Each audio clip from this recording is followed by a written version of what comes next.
Bueno, pues yo soy Claudio Martínez y pues quiero iniciar con esta parte de la reflexión de los dos documentales, tanto el de The Mask You Live In y el de Misrepresentation. Y creo que, por ejemplo, uno de los temas principales que abordan, si bien el de Misrepresentation no tan textualmente, pero el de The Mask You Live In sí, es de que uno de los ejes principales gira alrededor del machismo. Creo que es bastante evidente que pues la mayoría de los problemas que se vive en sociedades, ahí habla específicamente de como Estados Unidos, o sea, la sociedad americana, pero en México es muchísimo peor, me atrevería a decir, porque son cosas que vives en todos lados y con una magnitud muy diferente, especialmente me atrevería también como a confirmar que en México se vive de forma más severa, o sea, muchísimo más severa, especialmente para jóvenes, digamos, niños de entre 6 y 18 años, creo que viven esto de formas mucho más horribles que en otros países, porque todavía en otros países, dentro de las situaciones de familia o en la escuela, o siento que las autoridades a veces intervienen y en México rara vez lo vemos, o sea, hay cosas que de verdad son de terror.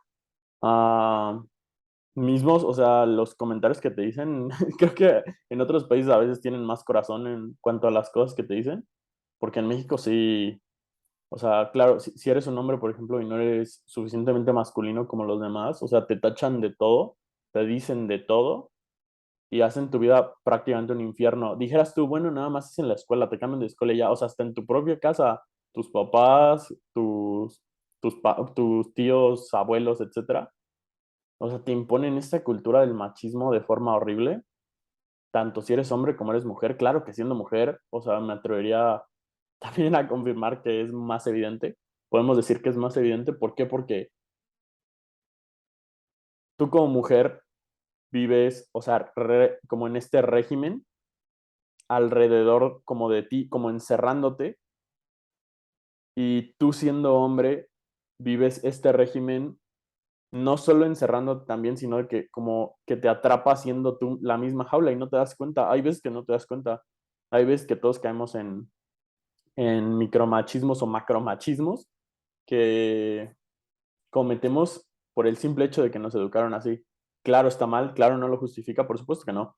O sea, son cosas que tenemos que cambiar, tenemos que aprender a identificar y nosotros mismos decir, está mal, tengo que cambiarlo, o está mal, tengo que hacer algo al respecto, sobre todo por mí mismo. O sea, no hay nada peor que tú vivir encerrado en una ideología que no es propia, una ideología que, o sea, aplasta literal a personas, sueños, etcétera. O sea, son cosas horribles realmente.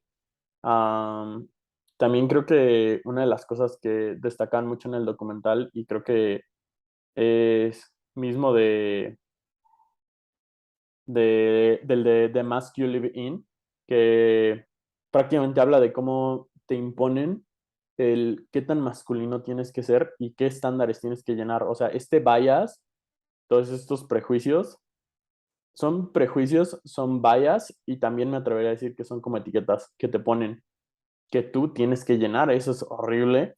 En el de Misrepresentation también lo vemos.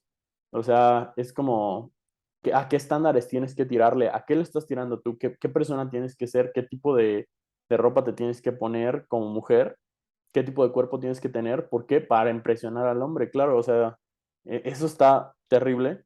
Igual como hombre, ¿qué tipo de cuerpo tienes que tener? Tienes que tener muchas mujeres alrededor de ti porque si no, no estás como completo, si no, no eres un macho alfa. O sea, claro, está horrible y creo que es una realidad que vivimos todos, tanto como hombres como mujeres. Aún peor, o sea, siendo hombre, que no te identificas como hombre, o naciendo mujer y no te identificas como mujer, creo que es todavía peor en México, porque desafortunadamente no tenemos sistemas tan vanguardistas, especialmente de trato social, en el gobierno, o sea, no hay nada peor, yo creo que el gobierno aparte te niegue, por ejemplo, el derecho a votar. ¿Por qué? Porque pues tú no te identificas como hombre y no te dan una INE del género con con el que te identificas. O sea, es terrible, la verdad. Incluso las personas que, por ejemplo, podríamos decir que son un poco más abiertas al respecto en distintos temas, digamos, por ejemplo, comunidad LGBT, o sea, muchas veces caen en este tipo de machismos de que tienes que ver masculino, o sea, no importa que te gusten hombres, pero te tienes que ver masculino. O sea, siguen siendo todo este tipo de micromachismos que están como en nuestro pensamiento o que juzgamos a las personas de que, no, pues si no se ve masculina, no es igual que una persona que sea masculina, no te van a tratar igual. O sea, incluso a mí me lo han dicho de como, si no te ves suficientemente masculino en un trabajo, no te van a pagar lo mismo o no te van a contratar siquiera.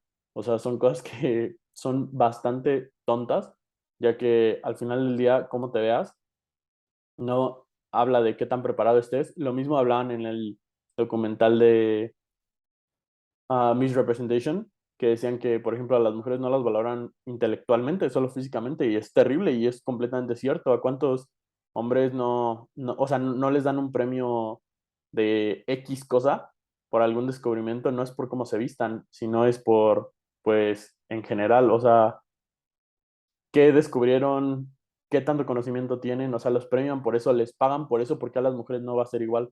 ¿Por qué te tienen que pagar? ¿Por qué tan bonita te ves? ¿O por qué te tienen que hacer caso? ¿Por qué también te ves?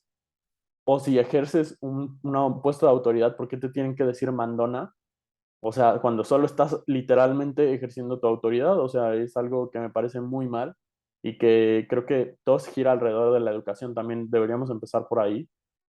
Y pues también lo hablamos de que muchas veces las personas dicen como, no, pues yo ya me sé todo de género y yo ya cumplí, ¿no? O sea, como que también eso está mal de las leyes de paridad de género, que las empresas, universidades, etcétera, solo tratan de cumplir el estándar de hacer el check y ya, o sea, sin darle propósito, sin darle trasfondo.